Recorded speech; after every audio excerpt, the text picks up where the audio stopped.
السلام علیکم ورحمۃ اللہ وبرکاتہ۔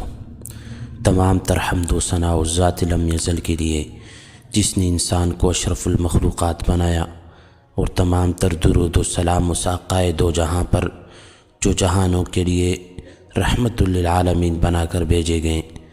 سامعین و ناظرین، جب آپ صلی اللہ علیہ وسلم عمر کے 40ویں سال کو پہنچ گئے تو آپ صلی اللہ علیہ وسلم کی سوچ اور فکر گہری ہوتی چلی گئی۔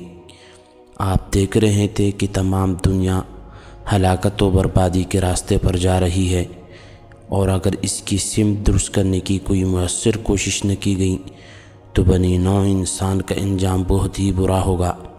اس تشویش کے علاوہ آپ صلی اللہ علیہ وسلم ایک عجیب سی مبہم بے چینی محسوس کر رہے تھے۔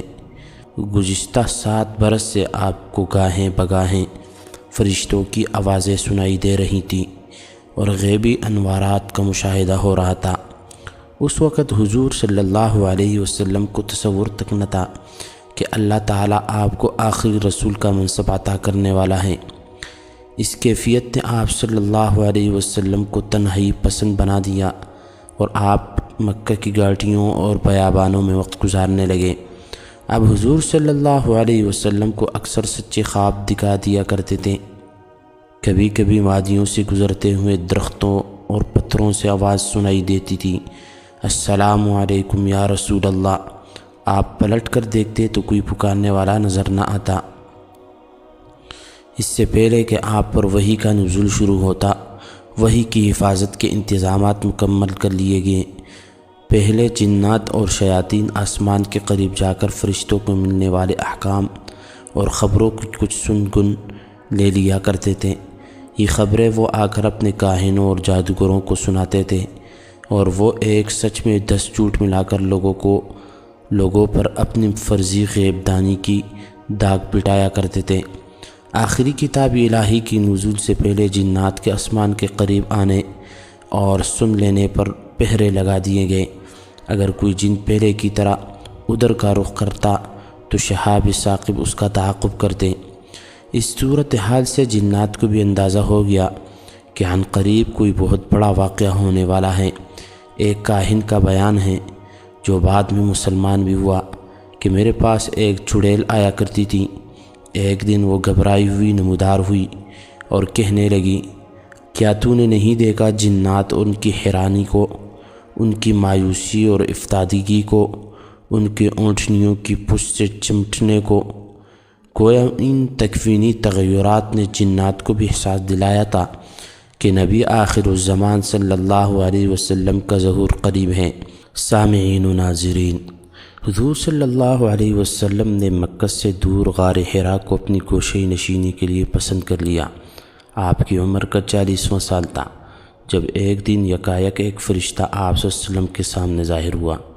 یہ جبرائیل علیہ السلام تھے جو اللہ کے حکم سے آخری رسالت اور ساری دنیا کی رہنمائی کا فریضہ حضور صلی اللہ علیہ وسلم کو سونپنے آئے تھے۔ انہوں نے آتے ہی اپنا تعارف کرایا اور کہا، اے محمد، میں جبرائیل ہوں اور آپ اللہ کے رسول ہیں۔ پھر فرشتے نے آپ کے سامنے سورۃ العلق کی ابتدائی آیات تلاوت کی، اقرأ بسم ربک الذی خلق، خلق الانسان من علق، اقرأ وربک الاکرم الذی علم بالقلم، علم الانسان ما لم يعلم۔ یہ پہلا آسمانی پیغام تھا جو نبی آخر الزمان صلی اللہ علیہ وسلم کے ذریعے آخری امت کو دیا جا رہا تھا، جو بتا رہا تھا کہ اس آخری رسول کی امت کے لیے پڑھنا لکھنا، رب کا ذکر کرنا، اس کی قوت تخلیق پر غور کرنا، اس کی رحمت پر یقین رکھنا، علم کو اپنی صلاحیتوں کی اساس بنانا اور قلم کے ذریعے علم کو پروان چڑھانا دستوری اساسی ہوگا۔ جب فرشتے سے یہ پیغام سن کر حضور اکرم صلی اللہ علیہ وسلم گھر پہنچے تو خوف و ہیبت اور ایک بے حد گراں ذمہ داری کے احساس سے حضور صلی اللہ علیہ وسلم کا جسم کانپ رہا تھا۔ آپ کو لگتا تھا کہ کہیں اس کام کی فکر و بوجھ سے جان ہی نہ نکل جائے۔ آپ صلی اللہ علیہ وسلم نے گھر پہنچتے ہی اپنی اہلیہ محترمہ حضرت خدیجۃ الکبریٰ رضی اللہ تعالی عنہا سے کہا، مجھے کمبل اڑا دو، مجھے کمبل اڑا دو، مجھے اپنی جان جاتی محسوس ہو رہی ہے۔ اہلیہ کے دریافت کرنے پر حضور صلی اللہ علیہ وسلم نے سارا ماجرا کہہ سنایا۔ حضرت خدیجہ رضی اللہ عنہا ایک تجربہ کار اور دانشمند خاتون تھیں۔ انہوں نے اپنے شوہر نامدار کی کیفیت کو سمجھتے ہوئے آپ کو تسلی دی اور کہا، اللہ آپ کو ہرگز ضائع نہیں کرے گا۔ آپ رشتہ داروں کا خیال رکھتے ہیں، ہمیشہ سچ بولتے ہیں، امانت دار ہیں اور دوسروں کے کام آتے ہیں، مہمانوں کی خاطر تواضع کرتے ہیں، سچائی کے راستے میں آنے والی مصیبتوں میں مددگار ثابت ہوتے ہیں۔ پھر وہ حضور صلی اللہ علیہ وسلم کو اپنے چچا زاد بھائی ورقہ بن نوفل کے پاس لے گئے، جو گزشتہ آسمانی کتب کا مطالعہ کرتے رہتے تھے، تاکہ ان سے اس سلسلے میں مشورہ اور رہنمائی لی جائے۔ انہوں نے یہ واقعہ سنتے ہی کہا، اللہ کی قسم تم اس امت کے نبی ہو۔ یہ وہی فرشتہ تھا جو حضرت موسیٰ علیہ السلام کے پاس آیا تھا۔ دیکھنا ایک وقت آئے گا کہ تمہاری قوم تمہیں جھٹلا کر تنگ کر کے شہر سے نکال دے گی۔ حضور صلی اللہ علیہ وسلم یہ سن کر بڑے حیران ہوئے کہ قریش جو مجھے صادق اور امین کہتے ہیں، میرے ساتھ یہ سلوک بھی کر سکتے ہیں۔ آپ صلی اللہ علیہ وسلم نے تعجب سے پوچھا، یہ لوگ مجھے نکالیں گے؟ ورقہ نے کہا، ہاں، جب کوئی بھی نبی ایسا پیغام لے کر آیا ہے، اس کی قوم نے اس سے دشمنی کی، اگر میری زندگی میں وہ وقت آیا تو میں آپ کی ضرور مدد کروں گا۔